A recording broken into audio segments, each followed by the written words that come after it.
আসসালামু আলাইকুম। আজকে 10 জুলাই সাপোর্ট সেশনে সবাইকে স্বাগতম। আমাদের সাপোর্ট সেশন গুলো হয় মেইনলি আমাদের প্রাইভেট ব্যাচ স্টুডেন্ট গুলোর জন্য।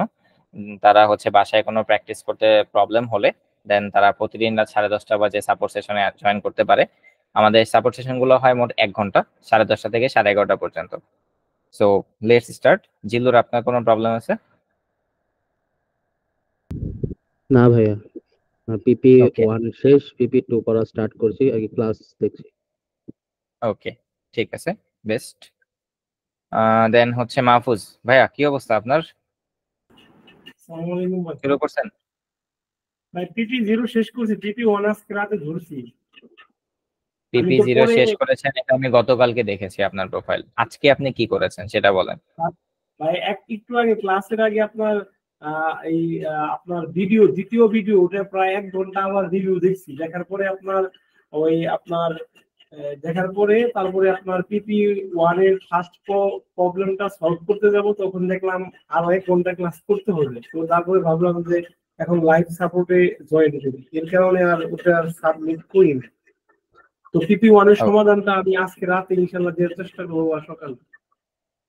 ঠিক আছে। সুমাইয়া আফরিন, আপনি একটু আনিকা অ্যানিমা আমাদের হোয়াটসঅ্যাপ গ্রুপে উনি আছে, ওনার সাথে একটু কন্ট্যাক্ট করার ট্রাই করেন এবং তাকে সাপোর্ট সেশনে জয়েন করতে বলেন। অ্যানিমা ওকে ভাই। রহমান নাম। আচ্ছা, বুঝতে ওকে, পারছি। ওয়ালাইকুম আসসালাম। আচ্ছা মাহফুজ, আপনি হচ্ছে 3টা প্রবলেম সলভ করেছেন। আপনি পিপি ওয়ান টাচই করেন নাই ভাই, কেমনে সম্ভব? মানে এইভাবে কিভাবে পসিবল আপনি আমাকে বলেন। ভাই আমি আজকে ওই 2 নাম্বার ক্লাসটা দেখছি, দেখার পরে পিপি ওয়ানটাই ঢুকছি। পরে ফার্স্ট প্রবলেমে আপনার ওই যে অ্যাড মাল্টিপল যে 5টা দিচ্ছেন ওটা করতে গেছি। পরে দেখলাম যে আপনার ডিভিশন ওগুলো ওই বেসিকটা লাগবে। তো ভাবলাম আরো 1 ঘন্টা ক্লাস করতে হবে। তো ওই সময় আজকে আবার 10:30-এর লাইভ সাপোর্ট, ভাবলাম যে এটা ক্লাসটা করেই আমি ওই সেকেন্ড ক্লাসটা আবার করব 1 ঘন্টার পরের গুলো। ওই 1 ঘন্টা পরে ক্লাসটা করে তারপরে আমি সলভ করবো যে পর্যন্ত পারি, আর সমস্যা হলে গ্রুপে দিবে।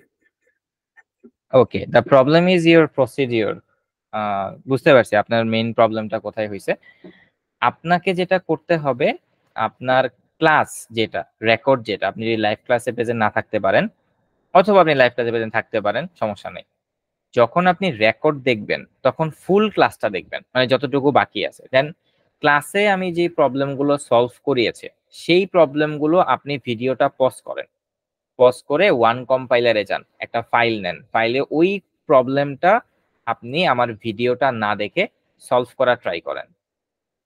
তাহলে যেটা হবে, আমি ক্লাসে যেই প্র্যাকটিসগুলো করাই সেই প্র্যাকটিসগুলো যদি আপনি ভিডিও পজ করে করে প্র্যাকটিসগুলো করেন, তারপরে যখন আপনি প্র্যাকটিস প্রবলেমে আসবেন, প্র্যাকটিস প্রবলেম সলভ করায় স্টার্ট করবেন, তখন আপনার কাছে কোনো ব্যাপারই হবে না। এখন আপনি যদি ক্লাস রেকর্ডটা ওয়েব সিরিজের মতো দেখতে থাকেন বা মুভির মতো দেখেন, দেখতেই আছেন, আপনি মনে করেন দেখতে দেখতে এরকম ঘুম ঘুম আসতেছেন, সামনে একটা কফির মগ আছে, একটু কফি খাইতেছেন, সামনে মোবাইল আছে, একটু মেসেঞ্জারে স্ক্রল করতেছেন, ইয়ারফোনে ক্লাস চলতেছে। This is not like a movie or web series.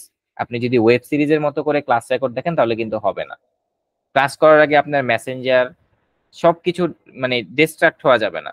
আপনি একটা প্রবলেম দেখছেন, আমি ভিডিওতে আপনাকে সলভ করাইছি, আমি আপনাকে বুঝাইছি, দেন আপনি ওই ভিডিওটা এখানে পজ করেন। পজ করে এবার আপনি ওয়ান কম্পাইলারে যান, দেখেন আপনি আমার ভিডিও দেখা ছাড়া কোডটা করতে পারেন কিনা। যদি করতে পারেন তার মানে আপনার অতটুকু ভিডিও দেখা শেষ, আর না করতে পারলে আপনাকে আবার দেখতে হবে। এইভাবে আপনাকে ক্লাস রেকর্ডটা দেখে কন্টিনিউ করতে হবে। ঠিক আছে মাহফুজ? জি ভাই। ভাই আমি আচ্ছা, আর আপনার ক্লাস দেখে ভাই খাতা, ভাই আপনার ক্লাস দেখার পরে রেকর্ডিং ক্লাস ওটা খাতায় করি। তো পরবর্তীতে আমি আলাদাভাবে ওয়ান খাতা কেন? না ভাই, খাতার মধ্যে ওটা করি, মানে ওটা করার পর ওয়ান কম্পাইলার ওটা করেই করি, এটা বলছি আমি আপনাকে। মানে আপনার খাতায় কোনো কোড লেখা দরকার নাই। খাতায় কোনো কোড লিখবেন না, যতক্ষণ খাতায় কোড লিখবেন এটা টাইম ওয়েস্ট। আমি জীবনে আমার মানে আমার গ্রাজুয়েশনের জীবনে আমি কোনো কোড খাতায় লিখি নাই, বিলিভ মি। একমাত্র ইউনিভার্সিটির ক্লাসরুম মানে ওই যে এক্সাম হল ছাড়া আমি আমার জীবনে কোনোদিন খাতায় কোড লিখি নাই। ক্লাসে কোড দেখাইছে, আমি খালি দেখতাম, আমার খাতায় কোড লেখা একদম অপছন্দ ছিল। ল্যাবে যেতাম, ক্লাস শেষে ল্যাবে গিয়ে আমি কোড কম্পাইলারে করতাম। আমার আমার একটা কথা ছিল যে আমি খাতায় কেন কোড লিখবো। আমি আমার এটাও মনে আছে, থার্ড সেমিস্টারে আমি আমার ফ্যাকাল্টির কাছেও গেছিলাম যে ফাইনালের কোশ্চেনে কেন কোড আসবে, কোড কেন আমরা খাতায় লিখবো। পরে উনি আমাকে বুঝাই 1 ঘন্টা বুঝাইছিল। দেন মানে আমরা আমাদের ফ্যাকাল্টির সাথে এতটাই হচ্ছে ফ্রেন্ডলি যে আমি গিয়ে ডিরেক্ট জিজ্ঞেস করছি যে কোড লেখার কথা কম্পাইলারে ম্যাম, কোড আমি কেন খাতায় লিখবো এক্সাম হলে? আপনি অন্য কিছু দিয়ে এক্সাম নেন বা ল্যাব এক্সামে কোডগুলো রাখেন, থিওরি এক্সামে কেন কোড থাকবে? পরে উনি আমাকে বুঝাইছে যে কেন আসলে খাতায় ওনারা ফাইনাল এক্সাম গুলো নেয়। আমি এতটাই হচ্ছে মানে এটার প্রতি ফেড আপ ছিলাম যে আমি খাতায় কেন কোড লিখবো। তো খাতায় কোনো কোড লেখার দরকার নাই, আপনার এটা এক্সাম হল না, যত কোড লিখবেন সব কম্পাইলারে লিখবেন। ভাই আপনার কাছে একটা বুঝতে প্রশ্ন পারছেন? ছিল ভাই। বলেন। ওই প্রশ্ন হলো আমাদের ল্যাবের মধ্যে সিটা আপনার কোড ফোর্সে মানে কোড ব্লকসে করানো হইতেছে। তো কোড ব্লকসে আমি বাসায় তো কোড ব্লকসে আপনার প্র্যাকটিস করতেছি না, ওয়ান কম্পাইলারে করতেছি। তো আমাদের ল্যাবে কি ওয়ান কম্পাইলারে করলে পরবর্তীতে আপনার যখন ল্যাব ফাইনাল হবে স্যারকে বললে কি হবে যে আমি ওয়ান কম্পাইলারে সমাধান করব মানে কোড নাকি? Blocks, one compiler, VS code, এগুলো জাস্ট কম্পাইলার। আপনি যদি ওয়ান কম্পাইলারে কোড লিখতে পারেন, আপনি জাস্ট তখন আপনার ল্যাপটপে কোড ব্লকসটা ইনস্টল করবেন, তারপর জাস্ট একটা ইউটিউবে টিউটোরিয়াল দেখে নেবেন যে কোড ব্লকসে কিভাবে কোড লিখতে হয় এবং কোড রান করতে হয়, এটা শিখে নেবেন, ঝামেলা শেষ। ওকে ভাই, ওয়ান কম্পাইলারটা আমরা কেন ব্যবহার করি? কারণ দেখা যাচ্ছে বুঝেছেন আমি ভাই। এখানে বুঝি নাই। ওয়ান কম্পাইলারের গুরুত্বটা আপনি সেকেন্ড ক্লাসে অনেকটুকু বলছিলেন, তাই বললাম অনেকটুকু জানছি আপনার কাছ থেকে। হ্যাঁ, এটা ছাড়াও আরেকটা মেইন রিজন আছে যে আমি এখানে ঢাকা থেকে ক্লাস নিচ্ছি, ঢাকায় বসে, এবং আমার সামনে যে ল্যাপটপটা আছে সেটা খুব হাই কনফিগারেশনের, র্যাম হচ্ছে 16 জিবি। কিন্তু আমার কোর্সে এরকম অনেকে এনরোল করে তার র্যাম মাত্র 5 জিবি বা 3 জিবি, বা মানে একটা এক্সাম্পল দিলাম। তো তার ক্ষেত্রে কিন্তু 2-3টা সফটওয়্যার ইনস্টল করা অনেক টাফ ব্যাপার। এমনও হতে পারে তার নেট হচ্ছে ওই যে কত কত কত এমবিপিএস হবে, 1 এমবিপিএস বা 2 এমবিপিএস এর নেট কানেকশনও থাকতে পারে। তো এই জন্য আমরা কোনো সফটওয়্যার ইনস্টল করাই না আমাদের এন্টায়ার কোর্সে। হ্যাঁ, আমরা সফটওয়্যার ইনস্টল করাই আমাদের C++ এবং পাইথন কোর্সে, বাট সি প্রোগ্রাম কোর্সে আমরা কোনো সফটওয়্যার ইনস্টলেশনের দিকে যাই না। কারণ এই কোর্সটা একদম বিগিনার, একদম ফ্রেশারের ক্ষেত্রে, এবং যারা এই কোর্সটা শিখতে আসে তাদের বেশিরভাগই দেখা যায় একদম ফ্রেশার। এই জন্য হচ্ছে মেইনলি আমরা ওয়ান কম্পাইলারে রাখি কোর্সটা। বুঝতে পারছেন? জি ভাই, ধন্যবাদ। ওকে, দেন হচ্ছে আমরা কার কাছে যাব? সালাম ভাই আছেন? জি ভাই আছি। ভাই আপনি কেমন পাইথন আছেন? ব্যাচ? আলহামদুলিল্লাহ ভালো আছে, আপনি ভালো আছেন? জি ভাই ভালো আছি। আপনি, আমি একটা জিনিস দেখলাম, আপনি মেবি হচ্ছে আমাদের পাইথন 10, যেটা ইন্ট্রোডাকশন টু মেশিন লার্নিং, আমাদের এবার থেকে শুরু হচ্ছে পাইথন উইথ মেশিন লার্নিং। এতদিন আমি শুধু পাইথনই করিয়েছি, মেশিন লার্নিং করানোর সাহস আসলে হয় নাই। বাট এবার যেহেতু থিসিস করলাম, মেশিন লার্নিং নিয়ে প্রায় বছর খানেকের মতো ঘাটাঘাটি করা হয়েছে, তো আপনাদের সাথে একটু নলেজ শেয়ার করবো। তো আপনি দেখলাম এই গ্রুপে জয়েন করেছেন, তো আপনি দুইটা কি একসাথে কন্টিনিউ করতে পারবেন? না ভাই, আমি ওটা কন্টিনিউ করবো না, সিতে কন্টিনিউ করবো। সিটা কন্টিনিউ করবেন? জি। আচ্ছা, যদি সিটা কন্টিনিউ করেন তাহলে আমি বলবো পাইথনটা কন্টিনিউ না করার জন্য যে কোনো একটা কন্টিনিউ করেন। না আপনি ভাই, আমি পাইথন করবো না, আমি সিটা কমপ্লিট করার পরে জাভা নিয়ে কাজ করবো। আচ্ছা ঠিক আছে, নো প্রবলেম, আপনি সি শেখার পরে যে কোনো প্রোগ্রামিং ল্যাঙ্গুয়েজ শিখতে পারেন, I have no problem. But আমার একটাই প্রবলেম, সেটা হচ্ছে একসাথে 2-3টা জিনিস শুরু করা যাবে না। এখানে গ্রুপে জয়েন করেছেন, আমরা হচ্ছে অ্যাকসেপ্ট করে নিয়েছি, ইনফরমেশন গুলো জেনে রাখলেন, সমস্যা নাই। কিন্তু যখন ক্লাস স্টার্ট হবে তখন আমরা কোনো এক্সিস্টিং কোনো স্টুডেন্টকে নিব না, যারা হচ্ছে রানিং কোনো ব্যাচের স্টুডেন্ট আছে, যেমন সি ব্যাচ 8 এর রানিং কোনো স্টুডেন্ট আমাদের পাইথন ব্যাচ 10 ঢুকতে পারবে না মেশিন লার্নিং এর সাথে। তো সেটা শুরু হবে আগামী শনিবার। তো গ্রুপে স্টুডেন্ট জয়েন করতেছে, আমরা আউটলাইনে কাজ করতেছি, তো দেখা যাক কতটুকু আগানো যায়। আমি ভাই তো শুধু আউটলাইনটা দেখবো আর কিছু না। আচ্ছা, আউটলাইনে কাজ আমরা করতেছি, রাতের মধ্যে মেবি আমি শেষ করতে পারবো, দেন হচ্ছে আউটলাইন আমি শেয়ার করে দেবো। তো ঠিক ওকে, আছে। তো সালাম ভাই আপনার কি অবস্থা? আমি একটু প্রোফাইলটা দেখি। PP1 এন্ড PP0 শেষ, কংগ্রেচুলেশন। এন্ড আপনি হচ্ছে ক্লাসটি শুরু করেছেন ওয়েবসাইট থেকে? যেভাবে শুরু করছি, বাপারের সমস্যা আসলো ওইটা নিয়ে আপনি আমার আগেও কাজ করছি, বাট ওই জিনিসটা বুঝি নাই যে ওইটা হচ্ছে বাপার। আমরা যখন কাজ করছি তখন আপনার 2-3টা ইনপুট একসাথে নিছি, নেওয়ার পরে যখন এইগুলা কাজ করছেন ইন্টিজারের পরে ক্যারেক্টার নিছি, তখন আমরা আপনার ওই যে ফরম্যাট স্পেসিফায়ার আছে ওটার মাঝখানে একটা স্পেস দিয়েছি, তারপরে হ্যাঁ। এটা কাজ করছে। বাট ওটা যে বাপার ওই জিনিসটা আমি জানি না। ও আচ্ছা আচ্ছা, এটা হচ্ছে বাফার, এই টপিকটার নাম হচ্ছে বাফার প্রবলেম। আসলে প্রোগ্রামিং এ অনেক টপিক আছে, তো মাঝে মধ্যে আমরা ইচ্ছা করে নামগুলো উচ্চারণ করি না, যাতে কনফিউজ হয়ে যায়। বাট এটার টপিকটা একটু ফেমাস টপিক তো, এবং এটা ধরায় না দিলে অনেক সময় এই প্রবলেম গুলো হয়, এই জন্য আমরা টপিকটাই বলে দিচ্ছি যেটা বাফার প্রবলেম, বাফারিং এর প্রবলেমটা হয় আর কি। ঠিক আছে, বুঝতে পারছি। ওকে, ঠিক আছে। এন্ড দেন হচ্ছে নার্গিস মিম আপু, আপনার কোশ্চেনটা করেন।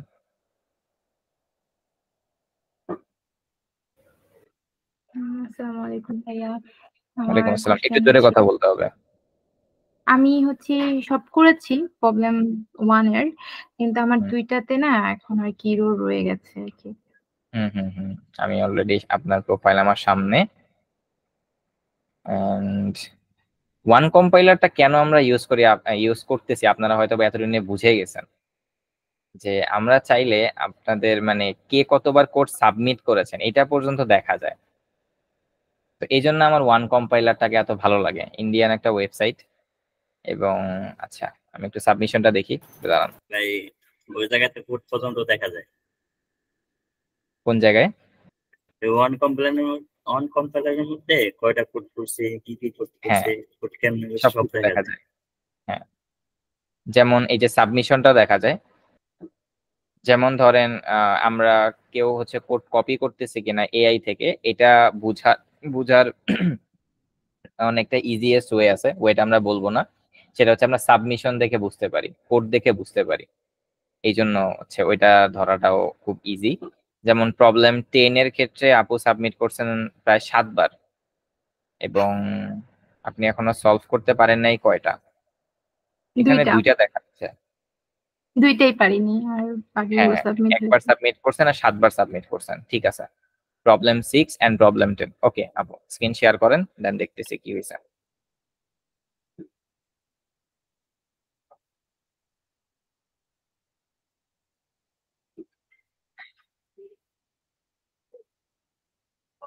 আব্দুল সালাম, আপনি হচ্ছে আমাদের ওয়েবসাইটে গিয়ে আমাদের আউটলাইন দেখতে পারেন পাইথনের, প্রায় অনেকটা গুছিয়ে আসছি আমরা।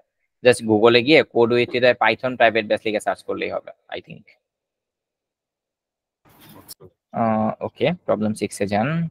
Right a program to find the third angle of a triangle if two angles are given. এটার ম্যাথটা বুঝতে পারছেন? এটার ম্যাথমেটিক্যাল যে কনসেপ্টটা আছে ওইটা কি বুঝেন? হ্যাঁ, মানে রেক্টেঙ্গেলে তো 4টা অ্যাঙ্গেল থাকে, তো সেটার থেকে আমি হচ্ছে 3 নাম্বার যে অ্যাঙ্গেলটা সেটা হচ্ছে মানে মানে সরি 3 নাম্বার না, 2টা অ্যাঙ্গেল আর কি লিখতে বলছে। আচ্ছা, এটা অ্যাকচুয়ালি এখানে আর হচ্ছে ট্রায়াঙ্গেল, 3টা অ্যাঙ্গেল থাকে ট্রায়াঙ্গেলের। তো 3টা রেক্টেঙ্গেল অ্যাঙ্গেল ট্রায়াঙ্গেল থাকবে, সরি। হ্যাঁ ট্রায়াঙ্গেল। তো 3টা অ্যাঙ্গেল থাকবে, থাকে মোটামুটি ট্রায়াঙ্গেলের। তো আপনার কাছে 2টা অ্যাঙ্গেল দেয়া আছে, কারণ আপনাকে 3 নাম্বার অ্যাঙ্গেলটা বের করতে হবে। তো আমরা কিন্তু ম্যাথমেটিক্স থেকে জানি ত্রিভুজের 3 কোণের সমষ্টি 180 ডিগ্রি। তো এখন জি। এখানে 2টা অ্যাঙ্গেল দেয়া আছে 45 45 ইন্টিজার ডেটা টাইপ। তো আপনি এখানে যেটা করেছেন যে ইনপুট নেয়ার আগে যোগ করে দিয়েছেন। সাপোজ জিনিসটা এরকম, ধরেন আমি আপনাকে ধরেন কি এক্সাম্পলটা কিভাবে দিব, ধরেন আমি আপনাকে একটা জুস বানাতে দিয়েছি। তো আপনাকে গ্লাস দিয়েছি এবং কিছু ইনগ্রেডিয়েন্টস দিয়েছি জুস বানানোর জন্য। এখন সেগুলো সাপোজ আপনি সেটা ব্লেন্ডার মেশিন দিয়ে তৈরি করবেন। এখন আপনি যেটা করেছেন ওই জিনিসগুলো দেওয়ার আগে ব্লেন্ডার মেশিন স্টার্ট করে দিয়েছেন, তাহলে কি জুস হবে? না। না। তো এখানে আপনি 5 নাম্বার এবং 6 নাম্বার লাইনে 2টা ভ্যারিয়েবল ডিক্লেয়ার করছেন, 7 নাম্বার লাইনে যোগ করে দিয়েছেন এ আর বির সাথে বি কে। বাট এ আর বির মধ্যে তো কিছু নাই। দেখেন তো, আপনি তো ইনপুট হ্যাঁ। নিয়েছেন 8 নাম্বার লাইনে, তাই না? আপনি ব্লেন্ডার মেশিনের হুম। কথাটা চিন্তা করেন, যখন আপনি জুসটা বানাবেন তখন তো আগে ব্লেন্ডার মেশিনের মধ্যে আমার ইনগ্রেডিয়েন্টস গুলো দিতে হবে, তারপর তো আমি স্টার্ট করবো ব্লেন্ডার মেশিন। তা আপনি ব্লেন্ডার মেশিনটা আগেই স্টার্ট করে দিয়েছেন, যেটা 7 নাম্বার লাইন, কিন্তু আপনার ব্লেন্ডার মেশিনের মধ্যে কিছু নাই। সো দ্যাটস ওয়াই এই প্রবলেমটা হচ্ছে। তো আপনাকে কি করতে হবে, 8 নাম্বার যে লাইনটা সেটাকে 7 নাম্বারে নিতে হবে, আর 7 নাম্বারটা 8 নাম্বারে আসবে, মানে আগে ইনপুট নিতে হবে। তো আপনি 8 নাম্বার লাইনটা হচ্ছে কি করেন, এটা কাট করে নেন। হ্যাঁ,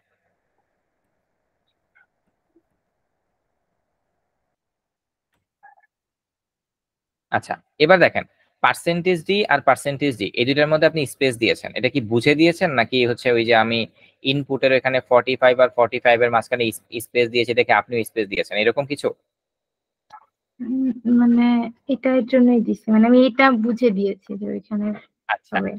সমস্যা নাই, এটা দিলেও প্রবলেম নাই। বাট একটা কনসেপ্ট মাথায় রাখতে হবে যে স্ক্যানএফ এর ভিতরে আপনি যখন ইন্টিজার ডেটা টাইপ নেবেন বা ফ্লোট ডেটা টাইপ নেবেন, তখন আপনি মাঝখানে স্পেস ক্রিয়েট করলেও যে কথা, না করলেও একই কথা। এটা হচ্ছে সি প্রোগ্রামিং এর স্ক্যানএফ ফাংশনের একটা আর্টিফিশিয়াল ইন্টেলিজেন্স, যে যখন আপনি ইন্টিজার ডেটা টাইপ নেবেন বা ফ্লোট ডেটা টাইপ নেবেন, তখন সে স্পেস না দিলেও আপনি যখন একটা নাম্বার দিয়ে এন্টার প্রেস করতেছেন, তখন সে বুঝে নেয় যে এই নাম্বারটা আমার প্রথম ভ্যারিয়েবলে যাবে, এবং এন্টার প্রেস করার পরে যে সেকেন্ড ভ্যালুটা দিবে সেটা সেকেন্ড ভ্যারিয়েবলে চলে যাবে। তো সেই ক্ষেত্রে আমার এখানে এরকম স্পেস ক্রিয়েট না করলেও চলবে, আপনি স্পেসটা কেটে দেন, যেটা দরকার নাই সেটা করা দরকার নেই, লেখারও দরকার নেই। হ্যাঁ, ওকে। আচ্ছা, এবার আপনার ব্যাপারটা দেখি। এ প্লাস বি, প্লাসের দুই পাশে দুইটা স্পেস দেন, দেখতে সুন্দর লাগবে। ইজিবিজি কোড লিখলে কিন্তু একটু বুঝতে অসুবিধা হয়। Okay, then third angle of the triangle equal percentage D degree. Okay, 180 থেকে আপনি এইখানে অপারেশন করছেন, যেটা একটা গুড প্র্যাকটিস, বেস্ট প্র্যাকটিস না। মানে প্রিন্টএফ ফাংশন গুলার মধ্যে কখনো কোনো ক্যালকুলেশন করবেন না, সমস্যা নাই, রেজাল্ট আসবে, আপনি রান করেন কোড। ইনপুট দেন আগে, টেস্টে গিয়ে ইনপুট দেন। দেওয়াই আছে। আচ্ছা, হ্যাঁ, এবার রান করেন, সাবমিট করেন, রান সরি করেছি। হ্যাঁ সাবমিট করেন। নিয়েছি। ওকে, এবার আপনার কিছু কারেকশন আছে এই কোডে, সেটা হচ্ছে আপনি একটা নতুন ভ্যারিয়েবল তৈরি করবেন 8 নাম্বার লাইনের পরে। ভ্যারিয়েবলটার নাম হবে রেজাল্ট, অর ভ্যারিয়েবলটার নাম হতে পারে থার্ড অ্যাঙ্গেল। আপনার গোলটা কি? থার্ড অ্যাঙ্গেল বের করা। তো আপনি একটা ভ্যারিয়েবল নেবেন থার্ড অ্যাঙ্গেল, ওই থার্ড অ্যাঙ্গেল ভ্যারিয়েবলের মধ্যে আপনি এই ক্যালকুলেশনটা করবেন। এরপর থেকে কখনো প্রিন্টএফ ফাংশনের মধ্যে কোনো ক্যালকুলেশন করবেন না। সুন্দর করে একটা ভ্যারিয়েবল নেবেন, এটা না ক্যালকুলেশনটা 180 মাইনাস সাম, ওইটা ভ্যারিয়েবলটা দেন আগে। থার্ড অ্যাঙ্গেল লিখবো না নামটা ভ্যারিয়েবলের? হ্যাঁ হ্যাঁ শিওর। কপি করলাম আর কি। ওকে, এটার ভিতরে হচ্ছে এটা যোগ করব না সামটাকে? থার্ড অ্যাঙ্গেলটা কিভাবে ক্যালকুলেশন করে বের করবেন সেই ক্যালকুলেশনটা এখানে লিখতে হবে আর কি। মানে 180 মাইনাস সাম দিব না এখানে? এক্স্যাক্টলি, হ্যাঁ এক্স্যাক্টলি। ভাইয়া আই থিংক ভেরিয়েবলের মাঝখানে গ্যাপ হয় না। আচ্ছা উনি লিখুক, লেটস সি। এখানে হবে হচ্ছে থার্ড অ্যাঙ্গেল। হ্যাঁ, ওকে, এবার কোড রান করেন আপনি। তবে ওকে, দেখেন আপনার কিছু এরর আসছে। কত নাম্বার লাইনে এরর আসছে? এরর আসছে হলো 9 নাম্বার লাইনে। 9 নাম্বার লাইনে। সো 9 নাম্বার লাইনে যান, আসছেন? হ্যাঁ, 9 নাম্বার লাইনটাকে সিলেক্ট করে রাখেন যে আপনি এই লাইনে ভুলটা করছেন। এবার ওরা একটা তীর চিহ্ন দিয়ে রাখছে, খেয়াল করছেন? 9 নাম্বার লাইনে তীর চিহ্ন দিয়ে রাখছে। এরর প্যানেলটাতে আসেন, এরর প্যানেলটাতে দেখেন তীর চিহ্ন দিয়ে রাখছে অ্যাঙ্গেলের নিচে, খেয়াল করছেন আপনি? হ্যাঁ এই যে হ্যাঁ, তীর চিহ্ন। তার মানে আপনি এক্স্যাক্টলি এই জায়গাটাতে ভুল করছেন। এখন কি ভুল করছেন? এবার একটু নিচে একটু ডেসক্রিপটিভ ওয়েতে লেখা আছে, লেখাটা পড়েন, বুঝা দরকার নাই। এই যে angle undeclared first use in this function বা কিছু একটা লেখা আছে, এই লেখাটা পড়েন আপনি পুরোটা, পুরো লেখাটা পড়েন, বুঝার দরকার নেই, বুঝতে হবে না। Angle undeclared first use in this function পড়েছি। অ্যাঙ্গেলটা আচ্ছা, ফার্স্ট হ্যাঁ, ইউজ। ওকে, এবার আপনি প্যানেলটাকে ছোট করেন, আগে যেরকম ছিল। দেখেন এখানে মেইন প্রবলেমটা হয়েছে আপনি ইন্টিজার থার্ড আর অ্যাঙ্গেল এর মাঝখানে একটা স্পেস দিয়েছেন। এখন এখানে বোঝা যাচ্ছে যে আপনার এখানে দুইটা ভ্যারিয়েবল আছে, একটা হচ্ছে থার্ড, একটা হচ্ছে অ্যাঙ্গেল। মানে আপনি দুইটা ভ্যারিয়েবল তৈরি করে ফেলছেন, কারণ আমি যদি থার্ডের পর একটা কমা দিয়ে দিই দুইটা ভ্যারিয়েবল হয়ে গেল। বাট আপনার গোল কিন্তু ছিল একটা ভ্যারিয়েবল তৈরি করা। দ্যাট মিনস আমরা এই মিস্টেক থেকে কি বুঝলাম? কখনো ভ্যারিয়েবল নেম ক্রিয়েট করার সময় স্পেস দেওয়া যাবে না, ঠিক আছে? জি। আচ্ছা, 10 নাম্বার লাইনে ঠিক তাহলে করেন, এখানে স্পেসটা চলে যাবে। এবার সাবমিট করেন। লাইফে ভুল থেকে শিক্ষা, এটা হচ্ছে সব জায়গায় কাজে লাগে, not only in the programming, প্রতিটি স্টেপে। সো ভুল করবেন, শিখবেন। আর ভুল করে যারা হচ্ছে সরে যায় তারা আর কখনো ওই জিনিসটা সলভ করতে পারেন। সো এবার আপনি হচ্ছে 10 নাম্বার লাইনে যেতে পারেন, দেখি কি অবস্থা 10 নাম্বার কোডে। এটা আমি ইচ্ছা মানে আমি একটুখানি আমি নরমাল দিলে ওইটা হচ্ছে গার্বেজ ভ্যালু আসে, এর জন্য আমি এটা করছি। আচ্ছা ঠিক আছে, আমি তো জানি এটা ভুল হয়েছে, এখানে ফ্লোট হবে না, মানে হুম। এটা আমি ইচ্ছা করে করছি, কিন্তু এখানে যে আমি ডি দিচ্ছি তখন আমার গার্বেজ ভ্যালু আসে। যদি আমি এখানেও কোনো এগুলো যদি আমি একটা ডি করি তখন আমার গার্বেজ ভ্যালু আসে। আচ্ছা, প্রবলেম স্টেটমেন্টে যান। আচ্ছা, এখন প্রবলেম স্টেটমেন্টে ইনপুটে যান। ইনপুট গুলো একটু খেয়াল করেন। 70, 90, 80, 85 আর 95। আচ্ছা, এখন এখানে তার মানে প্রত্যেকটা ইনপুট দেখে বোঝা যাচ্ছে যে এগুলো 100% ইন্টিজার হবে, রাইট? মানে আমরা ইনপুট দেখে জি, যা বুঝতে পারতেছি। হ্যাঁ, তবে জি। সবগুলোকে ইন্টিজারে কনভার্ট করেন।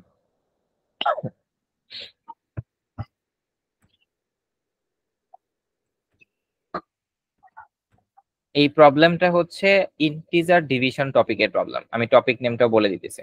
ইন্টিজার ডিভিশন যে টপিকটা শিখেছিলাম ক্লাসে, ওই টপিক থেকে। হ্যাঁ, এখন দেখেন, আপনি 70, 90, 80, 85 আর 95 এটার সামেশনটা কত? তো সামেশন হচ্ছে দেখেন তো, আমি আউটপুটে দিয়ে দিয়েছি, স্ক্রল করেন নিচে। হ্যাঁ, সামেশন কত? 420। তো 420। এখন 420, হ্যাঁ। এখন এই 420 কে আমি যদি 5 দ্বারা ভাগ করি, আমি কি একটা রাউন্ড নাম্বার পাবো নাকি দশমিক নাম্বার পাবো? রাউন্ড। Round number. আপনি ক্যালকুলেটরটা ওপেন করেন আপনার ল্যাপটপে সার্চ বারে গিয়ে লেখেন ক্যালকুলেটর। হ্যাঁ, ওপেন করেন। 420 কে 5 দ্বারা ভাগ করেন। কিভাবে বুঝবেন আসলে ইন্টিজার ডিভিশন হতে পারে কিনা প্রবলেমটা? 5 দ্বারা ভাগ করেন,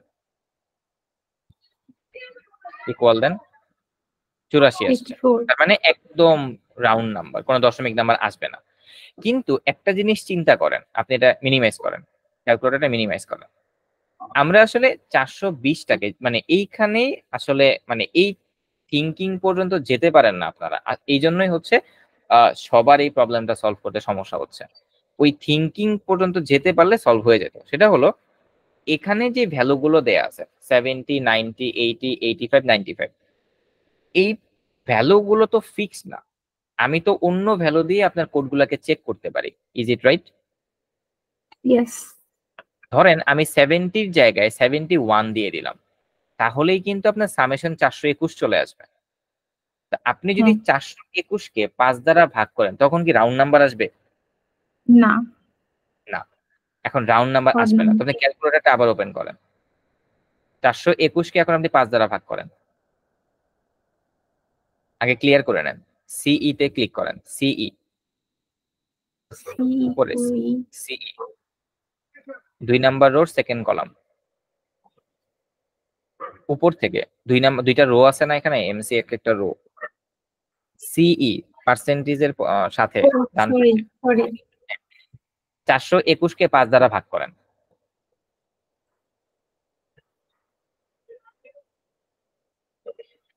রেজাল্ট কত আসছে?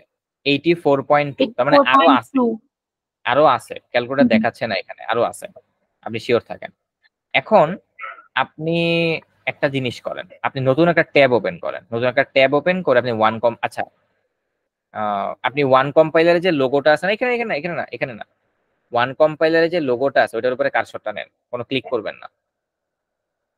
এবার আপনার মাউসের রাইট বাটনে ক্লিক করেন, ওপেন লিংক ইন নিউ ট্যাবে ক্লিক করেন।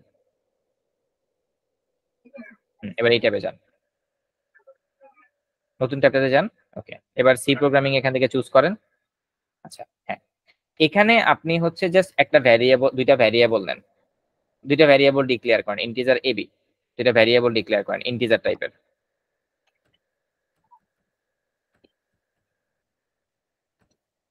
ইন্টিজার এবি আমি আপনাকে ডিটেলসে বোঝাচ্ছি, কারণ আমি এই রেকর্ডটা রেখে দিব, কারণ এটা সবারই প্রবলেম হচ্ছে। বি, এবার এন্টার প্রেস করেন।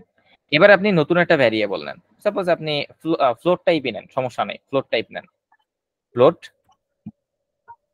তারপরে হচ্ছে ডি ইকুয়াল টু এ ভাগ বি, এ ভাগ বি ভাগ বি। এর আগে একটা স্পেস দেন, ইকুয়ালের আগে এবং পরে সবসময় স্পেস দিবেন। যখন আমরা হচ্ছে ওই খুব স্মার্ট এআই কম্পাইলার গুলো ইউজ করবে, যেমন VS কোড, তখন এগুলো অটোমেটিক ফিক্স হয়ে যাবে। বাট এখন আমাদের হাতে ধরে ধরে শিখতে হবে। ওকে, এবার নেক্সট লাইনে যান। প্রিন্টএফটা কেটে দেন, হ্যালো ওয়ার্ল্ডের দরকার নেই, অনেকবার ওয়ার্ল্ডকে হ্যালো বলছি, বলতে বলতে জীবন শেষ। হ্যাঁ, এবার আপনি এটাকে প্রিন্ট করেন ডি এর রেজাল্টকে। আচ্ছা, আমরা কিন্তু এখনো এ আর বি এর ভ্যালু নিব, সমস্যা নেই। ডি এর ভ্যালুটাকে জাস্ট প্রিন্ট করে দেন, পার্সেন্টেজ এফ কমা ডি, পার্সেন্টেজ এফ কমা ডি। কমা কমা কি ভিতরে দিতে হয় প্রিন্ট করতে, বাইরে দিতে হয়? না ডাবল বাইরে। কোটেশন, হ্যাঁ, কমা একটা স্পেস দেন। ও সরি, আচ্ছা, এখানে না, কমার পরে হ্যাঁ সেমিকোলন দিয়ে কোডটা ক্লোজ করেন। এবার ওই এ আর বি ডিক্লেয়ার করার পরে স্ক্যানার দিয়ে ইনপুট গুলো নিয়ে নেন। আমাদের ইনপুট নিয়ে নিই এখনো, জাস্ট ডিক্লেয়ার করেছি। হ্যাঁ, ইনপুটটা নিয়ে নেন।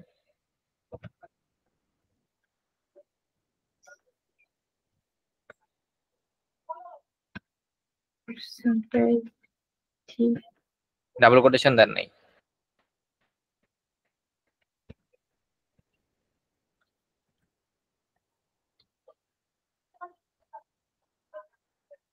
আমাদের 2টা পার্সেন্টেজ ডি লাগবে আই থিঙ্ক। হ্যাঁ একসাথে নিতে হবে। পার্সেন্টেজ কমা কোড স্পেস হবে লিখতে না। হবে অনেক,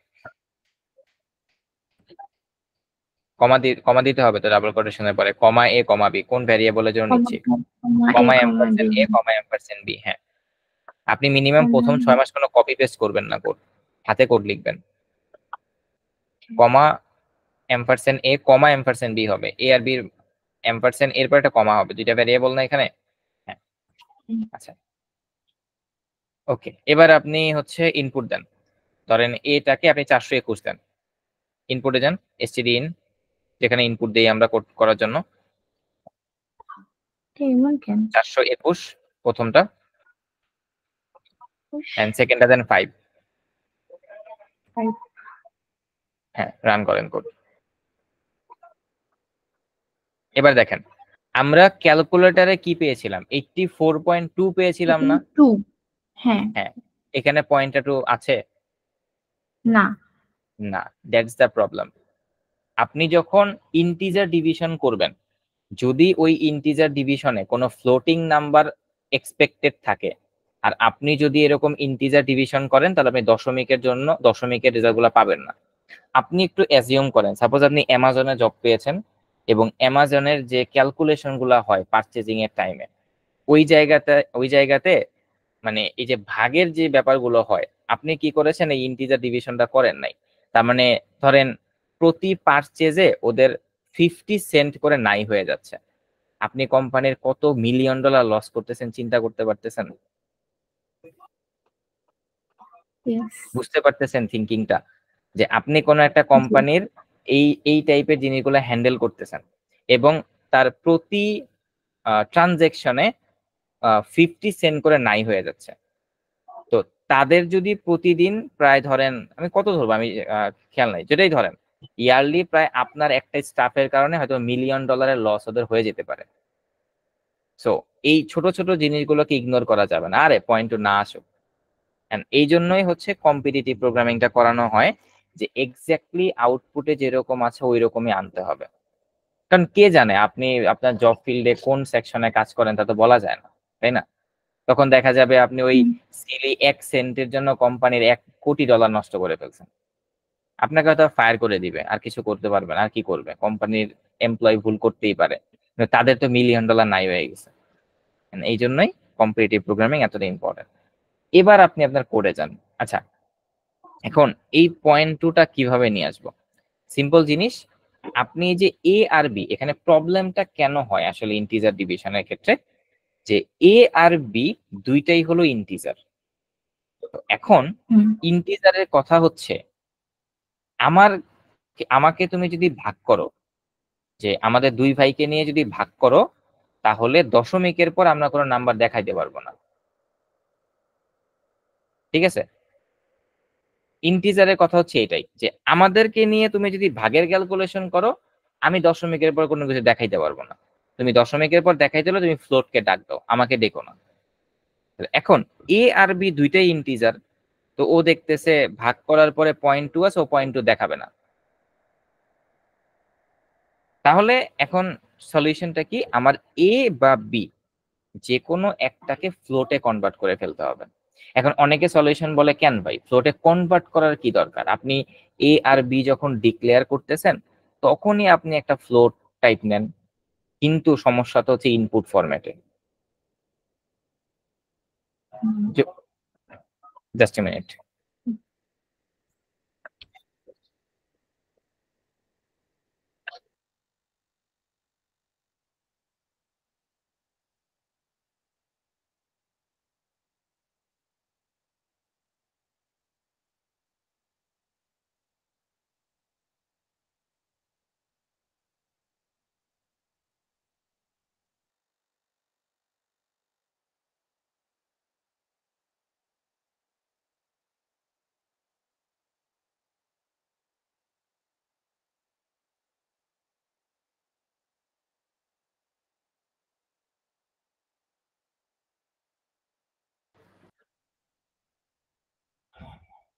মিম আছেন?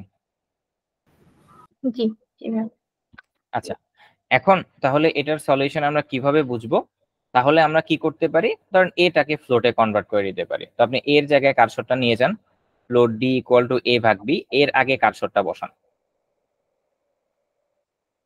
হ্যাঁ, এই জায়গায় প্যারেনথিসিস দেন,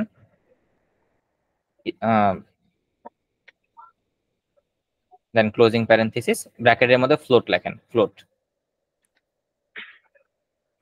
FLOAT, ফ্লোট।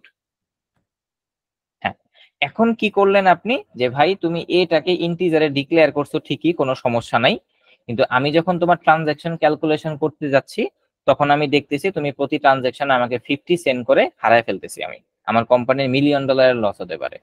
তো এই জন্য আমি হচ্ছে এখানে লোড দিয়ে জিনিসটাকে টাইপ কাস্ট করে ফেলতেছি। এখন আর ওই 0.2 সেন্ট আমার হারায় যাবে না। এবার রান করেন কোড, 0.2 সেন্ট আপনি পেয়ে যাবেন। টাইপ কাস্টিং করতেই তো। এই দেখেন 1.2 না, 1.1999997, কিন্তু ওই যে ক্যালকুলেটরের ক্ষেত্রে ওই 2 নাম্বার ঘরে 9, থাকলে এক যোগ হয়ে যাবে। হ্যাঁ, এক যোগ করে 2 দিচ্ছে। আচ্ছা, তো এই হচ্ছে প্রবলেম। এখন আপনি একটা কনফিউশন হতে পারেন যে ভাই কখন আমি এই টাইপ কাস্টিংটা করব আর কখন আমি এই টাইপ কাস্টিংটা করব না। তো দেখা যায় যে ইনপুটে যদি সবকিছু ইন্টিজার থাকে এবং আপনার ক্যালকুলেশনের ভিতরে কোনো কাজ করতে গিয়ে আপনি যদি দেখেন যে আপনার ডিভিশন নিয়ে কাজ করতে হবে এবং রেজাল্ট প্রিন্ট করার সময়ও আপনাকে ফ্লোটে প্রিন্ট করতে হচ্ছে, যেমন আপনি খেয়াল করেন, আপনি একটু ওই প্রবলেমে যান বা প্রথম ট্যাবে যান, আপনি দেখবেন আমরা রেজাল্টের এখানে কিন্তু 84.00 রেখেছি। এইটাই হচ্ছে Yes. রিজন। আমরা যদি শুধুমাত্র 84 রাখতাম আপনাকে এই টাইপ কাজ করতে হতো না।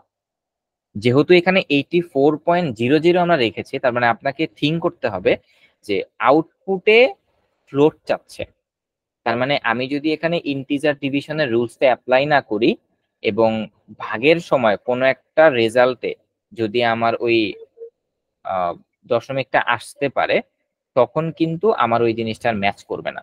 এবং আরো একটা জিনিস খেয়াল করেন, এখানে দশমিকের পর হচ্ছে আমরা 2 ঘর দিয়েছে, তার মানে ব্যাকগ্রাউন্ডে আমরা এরকম একটাই, যে আমি যেমন আপনাকে একটা বলেছি 421 ডিভাইডেড বাই 5, আমি তো ব্যাকগ্রাউন্ডে এমন কোনো ভ্যালু দিয়ে আপনার কোডকে চেক করতে পারি যে সামেশন হবে 421 ভাগ হবে 5 দিয়ে, তখন কিন্তু আপনার প্রথম টেস্ট কেস সাকসেস হবে, সেকেন্ডটা ফেল দেখাবে। এই হচ্ছে কম্পিটিটিভের মজা, আর এগুলাকেই বলা হয় কর্নার কেস। আপনি কয়েকদিন পর দেখবেন প্রবলেম পড়লে ইনপুট ফরম্যাট দেখলে কোড করে ফেলতে পারছেন, কিন্তু মেইন চ্যালেঞ্জ হবে এই কর্নার কেস গুলাতে। যে দেখবেন যে আপনার একটা প্রবলেমে কোড ফোর্সে যখন সাবমিট করবেন দেখবেন 30টা 40টা কেস পার হয়ে গেছে, গিয়ে 52 নাম্বার টেস্ট কেসে গিয়ে রং অ্যান্সার, 120 নাম্বার টেস্ট কেসে গিয়ে রং অ্যান্সার, মানে আপনার কোড 119টা কেস পার করে ফেলছে, 119 ধরনের ইনপুট পার করে ফেলছে। 120 নাম্বারে কি এমন ইনপুট টাইপ হতে পারে যেটা আমার কোড হ্যান্ডেল করতে পারতেছে না, এবং ওইটার জন্য মেবি আমি আমার কোম্পানির কয়েক $1,000,000 লস করাই দিতে পারি। And this is competitive programming. বুঝতে পারছেন মিম? ওকে, জি এবার আপনি কি করতে পারেন, সামটাকে, কারণ ফ্লোট করে ফ্লোটে দিই। কনভার্ট করতে পারেন, হ্যাঁ সামটাকে ফ্লোটে কনভার্ট করে দেন।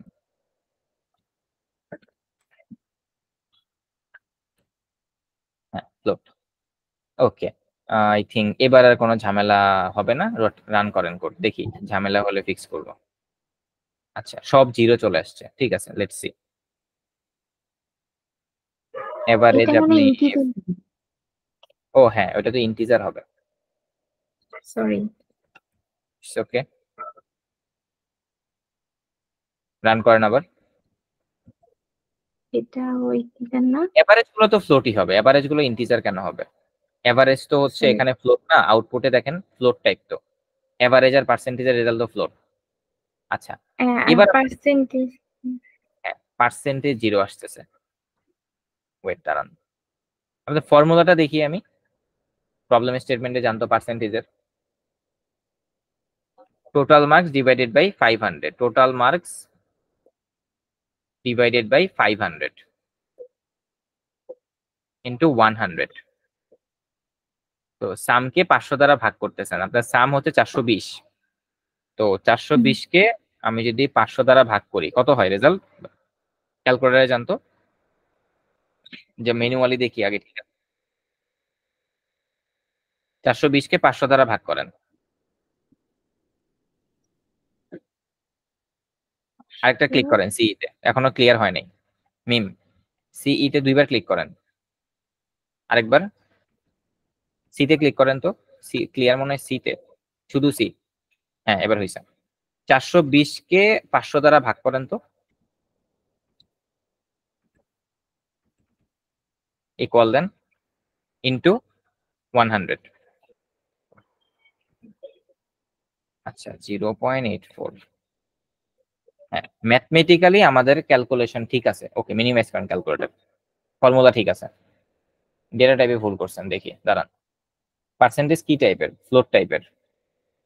সাম দিয়ে 500 আচ্ছা, ওই সামের যে ভাগ চিহ্নটা, এটাকে কপি করে আনছিলেন। সামের ভাগ চিহ্নটা কাটেন, কেটে আবার ভাগ চিহ্নটা দেন, ভাগ চিহ্ন। এটা হ্যাঁ, অপারেটর চিহ্ন বলতেছে, হ্যাঁ, ডিভিশন অপারেটর কেটে।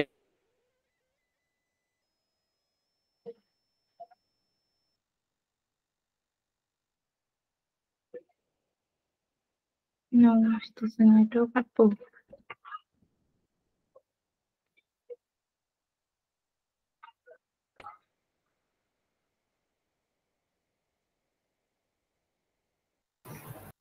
আপনি তো পার্সেন্টেজের মধ্যে যে ভাগ চিহ্ন দিয়েছেন ওটা কাটে। আমার ইলেকট্রিকে চলে গেছিল, I am sorry for that. কি কাটবো পার্সেন্টেজের মধ্যে? পার্সেন্টেজের মধ্যে যে ভাগ চিহ্নটা দিচ্ছে ওটা অপারেটর। ভাগ 500 চিহ্ন দ্বারা করে ভাগ দিছি। করছেন না, এর আগে একটা ভাগ অপারেটর চিহ্ন দিয়েছেন, ওটা কাটে আবার নতুন করে দেন, দিলাম তো। আবার দেন। আর রান আচ্ছা, করেন। হ্যাঁ, এবার রান করেন। ওকে, জিরো আসতেছে, ফাইন।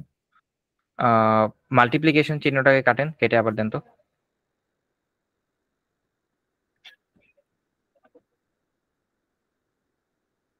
হ্যাঁ, রান করেন। 84.00। ওকে, ফাইন, লেটস। ভাই এখানে কি এভারেজের মতো কিছু হবে ভাই? না না, এভারেজ প্রতিটা যখন ফ্লোট টাইপ দিছেন, এখানে কি পার্সেন্টেজের এখানে সামের আগে ফ্লোট টাইপ হবে এরকম? আচ্ছা, একটা কাজ করেন তো, ওই 100 দিয়ে যে গুণ করছে এটা কাটেন, 100 দিয়ে যে গুণ করছে এটা কাটেন, দেখি আমার ভাইয়া এখানে হচ্ছে সামটা তো ফ্লোটে হওয়ার কথা না, কস্টটা তো ইন্টে আছে, তার জন্য হয়তো 0 0 দেখাচ্ছে। ওটাকে ভাই আমি এটা বলতে চাইছিলাম। ও, আপনি সাম ইন্টিজারে রাখছেন? আরে আমি জি ভাই, এর খেয়ালই তো কারণে করি। তো হচ্ছে না। সামের ওখানে ফ্লোট টাইপ দিতে হবে। আচ্ছা, সাম ইন্টিজারে ডিক্লেয়ার থাকুক, সমস্যা নেই, সমস্যা নেই, আপনি কাটেন কাটেন, কোড যেভাবে করছেন ওইভাবে আমি সলভ করব। 100টা কাটেন, মাল্টিপ্লিকেশন দিয়ে কাটেন। রান করেন কোড। ওকে, ঠিক আছে, এবার বুঝতে পারছি। দেখেন, ওই 100 আর ইনটু ওইটা আনেন আবার, কন্ট্রোল জেডে ক্লিক করেন, কন্ট্রোল, আচ্ছা, চলে আসছে চলে আসছে, দেখেন। চলে এসছে। হ্যাঁ, এখানে আপনার আবার ইন্টিজার ডিভিশনের প্রবলেমটা হয়েছে। কি হয়েছে দেখেন, সাম যে ভ্যারিয়েবলটা সেটা আপনি ইন্টিজারে ডিক্লেয়ার করছেন, রাইট? হ্যাঁ। আচ্ছা, হ্যাঁ। এখন সাম যখন আপনি ইন্টিজারে ডিক্লেয়ার করছেন, এখানে 500 কি ইন্টিজার? হ্যাঁ। এখন চিন্তা করেন, আপনার সামের ভ্যালু হচ্ছে 501 আর ওটা হচ্ছে 500। তাহলে কি আপনার আসবে না, ফ্লোটিং ভ্যালু আসতে পারে না? আসতে পারে।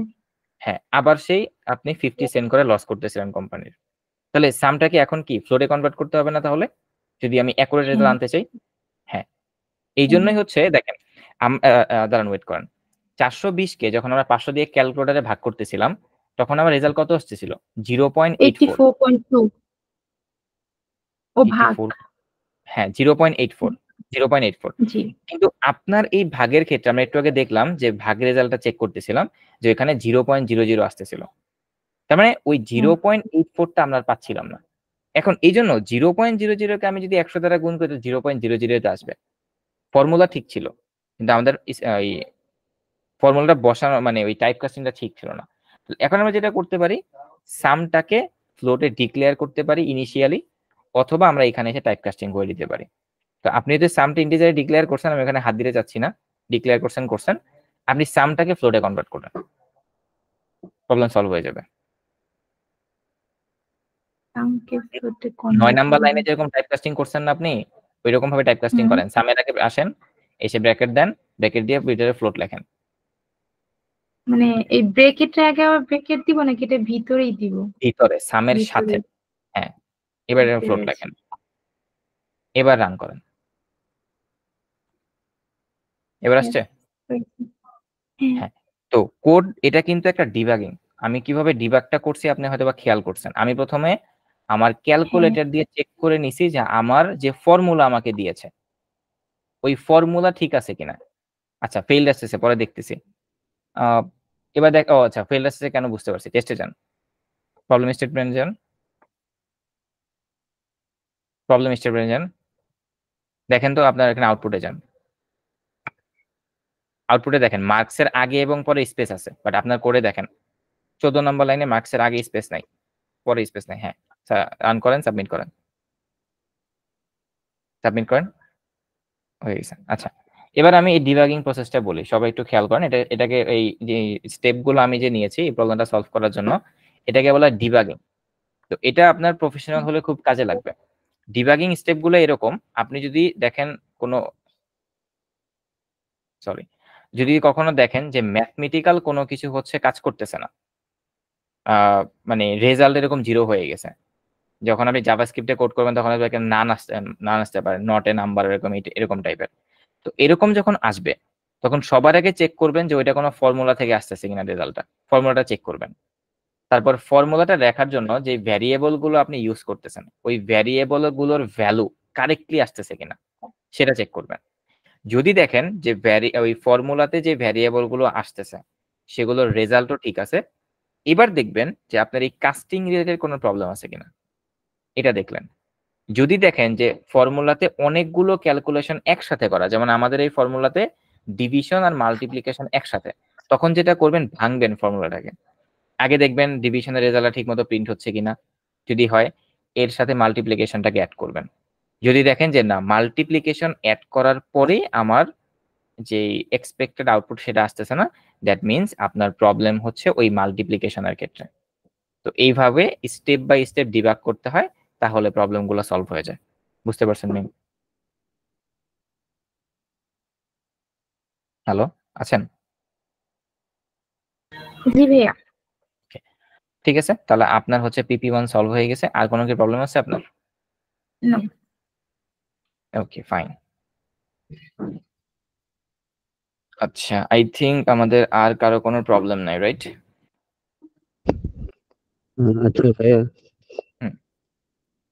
আচ্ছা আমরা মেইনলি আরটি মূলত যেই সেক্টরে কাজ আমরা C++ দ্বারা করতে পারি সেই কাজটা কি আমরা সি দ্বারা করতে পারবো? হ্যাঁ পারবেন না কেন? কিন্তু সি প্রোগ্রামিং তো ওওপি না, অবজেক্ট ওরিয়েন্টেড পার্টটা সি প্রোগ্রামিং এ নাই। এন্ড ইন্ডাস্ট্রিতে সব কাজই হয় অবজেক্ট ওরিয়েন্টেড দ্বারা। অবজেক্ট কি সেটা নিয়ে অনেক কাহিনী করতে হয়, অনেক কিছু বুঝতে হয়।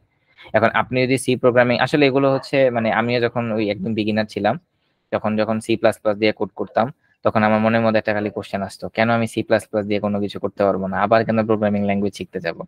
বাট আপনি যখন আস্তে আস্তে হচ্ছে এই স্টেপ গুলো পার করবেন, সিনিয়র কোর্স গুলো করবেন বা একটু একটু সিনিয়র হবেন, তখন বুঝতে পারবেন যে এক একটা জিনিসের প্রয়োজন আছে। এবং আরেকটা ইম্পর্টেন্ট কথা যেটা হচ্ছে যে আপনি একটা জিনিস শিখে, যেমন আমি আপনাকে একটা এক্সাম্পল দিই, তাহলে আপনি বেশ ভালো বুঝতে পারবেন। সাপোজ ধরেন ডিফেন্সে, ধরেন সেনাবাহিনী, বাংলাদেশ সেনাবাহিনী, তাদের কাছে তো এখন অনেক অস্ত্র আছে, তারা তো এগুলো নিয়ে পারলে যুদ্ধ করতে যাইতে পারে। তো 2 দিন পর পর নতুন অস্ত্র তারা কেন কিনে, নতুন আপডেটের অস্ত্র তারা কেন কিনে? অবশ্যই তাদের হয়তো বা আপডেট করতে হবে অস্ত্রগুলো। ঠিক প্রোগ্রামিং জিনিসটা এরকমই, যে আপনার কাছে একটা অস্ত্র আছে, আপনি চাইলে হয়তোবা এই অস্ত্র দিয়ে ওই কাজটা করতে পারেন, বাট ওই কাজটা করার জন্য হয়তোবা আরো ভালো অস্ত্র আছে, তখন আপনাকে শিখতে হয়। কিন্তু আপনার একটা অস্ত্র যদি আপনি ভালো মতো চালানো শিখেন, তখন অন্যটা শিখতে অত বেশি কষ্ট হয় না। জিলুর কি বুঝতে পারছেন? জি ভাই। আচ্ছা, আপনার আর কোনো কোশ্চেন থাকলে বলেন। না ভাই, থ্যাংক ইউ। ওকে, মোট কথা লাইফের একটা পোর্শন হচ্ছে কোন একজন সিনিয়রের কথা বা মেন্টর ফলো করেন, এটা খুব ইম্পর্টেন্ট সিএসসি তে। মানে ধরেন 10 জনের কথা শুনে 10 দিকে পা বাড়াবেন, দেখবেন মাঝখানে আপনার 2 পাই নাই হয়ে যাবে। তো যে কোনো একজন, বা আপনার ধরেন এমন হতে পারে যে আপনার ইউনিভার্সিটি বা আপনার কলেজ, আপনার কোনো বড় ভাই, তার গাইডলাইনটা মেনটেন করেন, জাস্ট ওই একটা গাইডলাইন ফলো করেন। যে কোনো একটা গাইডলাইন ফলো করলে আর কোনো কিছু লাগবে না, আপনি গুগলে সার্চ করতে পারেন গাইডলাইনের জন্য, অনেক ভালো ভালো গাইডলাইন আছে গুগলে। যে কোনো একটা গাইডলাইন ফলো করেন, ওগুলো আস্তে আস্তে শিখতে থাকেন, আর কোনো কিছু লাগে না। থ্যাংক ইউ ভাই। Most welcome. ভাই আপনার সময়ও কি আপনি কোনো মেন্টরের সাহায্য নিয়ে যখন পড়াশোনা করছেন, তখন কি কোনো মেন্টরের সাহায্য নিতেন সিএসসি তে যখন পড়ছিলেন? আমাদের সময় তো মানে আমরা তো আপনাদেরকে খুব ভালো মতো বলি, তুমি তুমি করে, আপনি আপনি করে বলি। আমাদের সিনিয়ররা এত সম্মানের মানে ধার ধারতো না, একদম তুই তুকারি করে। একদিন হচ্ছে এই প্রোগ্রামিং ক্লাবের একটা হচ্ছে কনসেপচুয়াল সেশনে যাই নাই, মানে মনে হয়েছে যে একটু পরে আমার ঘাড় ধরে বের করে দিবে উনি ক্লাস থেকে। ঠিক আছে, এতটা মিসবিহেভ করতো যদি আমরা কোনো জায়গায় না যেতাম। তো মেন্টর আমরা তাদেরকে মানবো না, এটা তো থিঙ্কই করা যাবে না।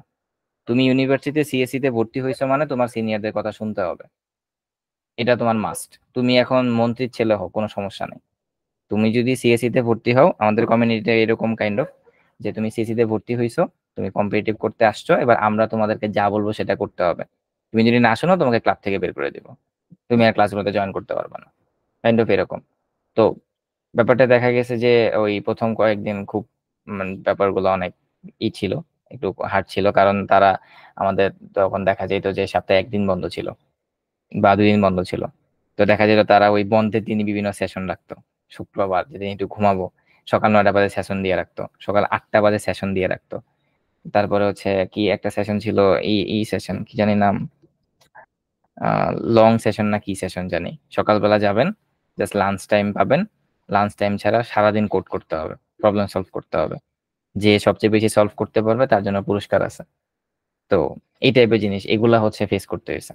তো আপনি এখন যারা হচ্ছে সিএসসি তে পড়েন, তাদের প্রত্যেকটা ভার্সিটিতেই প্রোগ্রামিং ক্লাব আছে। এটার চেয়ে বড় মেন্টর আর কিছু নাই। প্রোগ্রামিং ক্লাবে যাবেন, কন্টেস্ট করবেন, শেষ। আর কোনো মেন্টর দরকার নেই। ওই প্রোগ্রামিং ক্লাবে যখন যাবেন তখনই আপনি বুঝে যাবেন কোনটার পর কোনটা শিখতে হবে। বড় ভাইরা সেশন নিবে। তারপর এখন তো আবার প্রতিটা ইউনিভার্সিটিতে টাকা দিয়ে হায়ার করে হচ্ছে মেন্টর রাখে। আগে এই জিনিসগুলো খুব কম ছিল, যে ধরেন আইসিপিসির অনেক বড় বড় যারা কন্টেস্টেন্ট, তাদেরকে ইউনিভার্সিটিতে স্যালারি দিয়ে আপনাদেরকে সেশন নেওয়ায়। ওই এক একটা যে ইনস্ট্রাক্টর থাকে তাদের স্যালারি একজন ফ্যাকাল্টি স্যালারির চেয়ে বেশি। যেমন আমাদের ভার্সিটির যে এখন যে ট্রেনার কম্পিটিটিভ প্রোগ্রামিং এর, তার স্যালারি একজন ফ্যাকাল্টি স্যালারির চেয়ে বেশি। Can you imagine? একজন ফ্যাকাল্টি চেয়ে তার স্যালারি বেশি। সো এরকমও এখন হচ্ছে ইউনিভার্সিটি গুলাতে, যে বাইরে থেকে তারা ট্রেনার এনে কম্পিটিটিভ প্রোগ্রামিং শেখাচ্ছে। এতটাই জিনিসগুলা সিরিয়াস। সো সিরিয়াসলি নেন। ইউনিভার্সিটির প্রোগ্রামিং যে ক্লাবটা আছে, সেই ক্লাবের বড় ভাইদের সাথে কন্ট্যাক্ট করেন যে ভাই আমি কন্টেস্ট করব, শেষ। তারা যে গাইডলাইন দিবে সেটা মেনটেন করেন, আর কোনো কিছু দরকার নেই। ভাই কোন ঠিক আছে। ছাত্র যদি আপনার ইউনিভার্সিটি আপনার প্রোগ্রামিং ল্যাবে বা তাদের সাথে যদি যুক্ত না থাকে, তাহলে কি কি ধরনের সমস্যা ফেস করা যেতে পারে? আপনি 2 বছর এই থিঙ্কিং গুলা আমরা মনের মধ্যে আনারও সাহস করতাম না। মানে আপনাদের এই যে এইসব থিঙ্কিং, যে যদি না করি কি হবে, দেখা নিব আমি।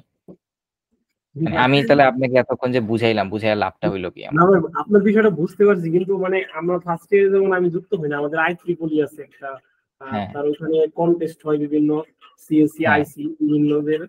তো ওইখানে আমি ফার্স্ট ইয়ার এখন যুক্ত হই নাই, ফার্স্ট ইয়ার তো শেষে চলে যাচ্ছে 1-2 পরীক্ষা হবে। তো হুম। ভাবলাম যে এখন কি যুক্ত হবো কি হবো না, এই জন্য ভাবলাম যেহেতু আমি আমাদের যারা যুক্ত হয়েছে ওরা অনেক ভালো পারে আর আমি তো কেবল দেখি না, এর জন্য বললাম যে এখন কি যুক্ত হবো, এটার জন্য বললাম। আপনি তো অলরেডি অ্যান্সার বলে দিছেন যে আপনার যুক্ত হওয়া উচিত কিনা, যে আপনার সাথের ওরা যুক্ত হয়ে ভালো কিছু করতেছে, আপনি যুক্ত হন নাই দেখে এখনো বিগিনার। তো আপনি আপনার অ্যান্সার বলে দিছেন না নিজেই, দ্যাট মিন্স কি আপনার কথা অনুযায়ী তো আপনার অ্যাজ সুন অ্যাজ পসিবল যুক্ত হওয়া উচিত। হ্যাঁ ভাই, ইজ ইট ঠিক রাইট? আছে, বুঝতে পারছি। কিন্তু এই সময় কি করা উচিত এখন আমার, যেহেতু বিগিনার এবং কি মানে এই যে যুক্ত আপনি হবো আপনি জাস্ট গিয়ে বলবেন যে ভাই আমি হচ্ছে প্রবলেম সলভিং করতে চাই, কম্পিটিটিভ প্রোগ্রামিং করতে চাই, এরকম একটা জায়গায় প্রোগ্রামিং আমি শিখতেছি, সো আমাকে গাইডলাইন দেন, শেষ। বা হচ্ছে আপনার প্রতিটি ইউনিভার্সিটিতে কম্পিটিটিভ প্রোগ্রামিং এর জন্য একজন সুপারভাইজার থাকলে, উনি faculty member plus supervisor competitive ক্লাবের, কি ভাই আছে? তো সুপারভাইজারকে খুঁজে বের করেন যে কে ওই সুপারভাইজার।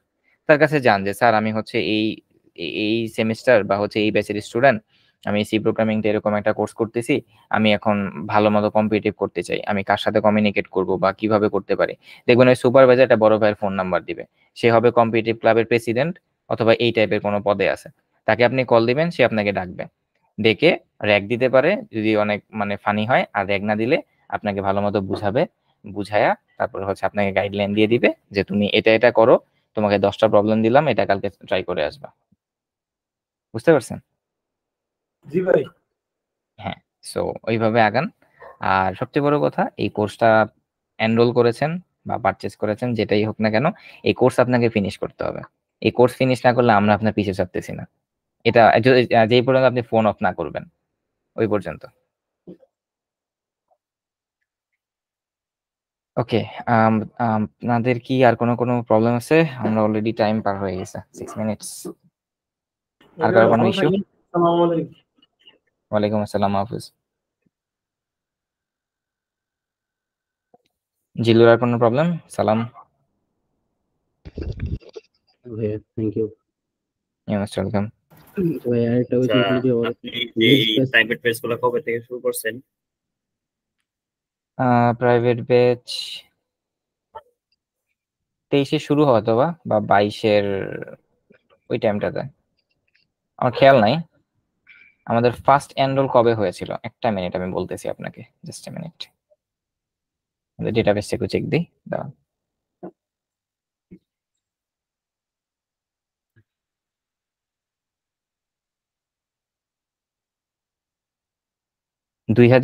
সালে 2022, এখন 24 চলতেছে। 2022 সালে কবে থেকে শুরু করছেন স্যার? কোন এই month? 22-এর তখন আমার হচ্ছে আহ হ্যাঁ শেষের দিকেই, এই সেপ্টেম্বর অক্টোবর এই টাইপে। মাঝে মধ্যে একটা গ্রুপে এটা ছিলাম, যে গ্রুপে মাঝে মধ্যে আপনি যেরকম কোড করতেছেন আমি মনে হয় সিমিলার কোড পাইছি, মনে হয় আপনার পেজই হবে। হুম। যে একটা পোস্ট পাইছিলাম আপনার, সম্ভবত আপনার গ্রুপই হবে এটা। প্রোগ্রামিং বাংলাদেশ। হ্যাঁ হ্যাঁ, ডাটা স্ট্রাকচারের কয়েকটা পোস্ট করছি তাই। আপনি কি প্রোগ্রামিং বাংলাদেশ গ্রুপের কথা বলতেছেন? আর মনে হয় এটাতেই হবে। হ্যাঁ, কারণ প্রোগ্রামিং বাংলাদেশ গ্রুপ আমাদের হচ্ছে এই মানে ওরা বেশিরভাগ পেইড কোনো জিনিস হলে অ্যাপ্রুভ করে না, বাট আমাদের পোস্ট প্রথম থেকে অ্যাপ্রুভ করে, আমি এটা জানি না কেন, বা এটা আমাদের গুড লাক। তো যারা হচ্ছে প্রথম দিকের স্টুডেন্ট বা এখনো, প্রোগ্রামিং বাংলাদেশ গ্রুপ থেকে বেশ কয়েকজনই এনরোল করে প্রতি ব্যাচেই।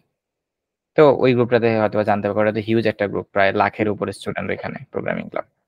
তো হয়তো ওইখান থেকে জানতে পারেন, কারণ আমি প্রথম দিক হচ্ছে মাঝে মধ্যে আমি বিভিন্ন ব্যাচে শুধুমাত্র প্রোগ্রামিং বাংলাদেশ গ্রুপের স্টুডেন্টদেরকে বিভিন্ন ডিসকাউন্ট দিতাম, ভালো লাগতো কারণ ওরা পোস্টগুলো অ্যাপ্রুভ করতো। তো সেখান থেকে হয়তো আপনি জানতে পারেন। আমার মনে হয় সেটাই হবে। আমি তো হুম। জানতাম না যে আপনি পেজ থাকার পর, তাহলে হয়তো আর আপনার সাথে একটু কন্ট্যাক্ট করতে। কিন্তু আমার মনে হয় এখন অনেক লেট হয়ে গেছে।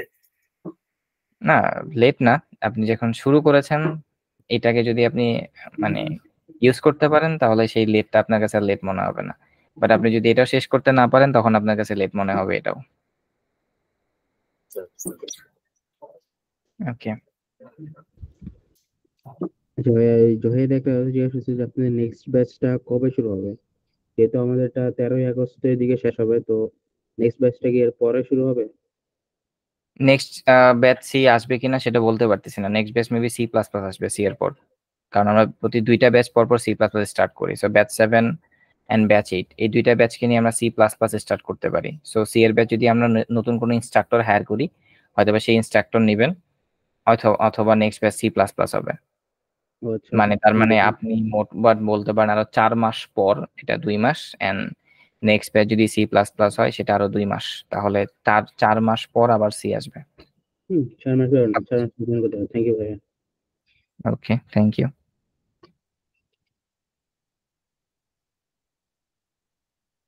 ওকে, আমরা রেকর্ড সেশন অফ করতেছি। আসসালামু আলাইকুম সবাইকে। কারো কোনো কোশ্চেন থাকলে থাকতে পারেন।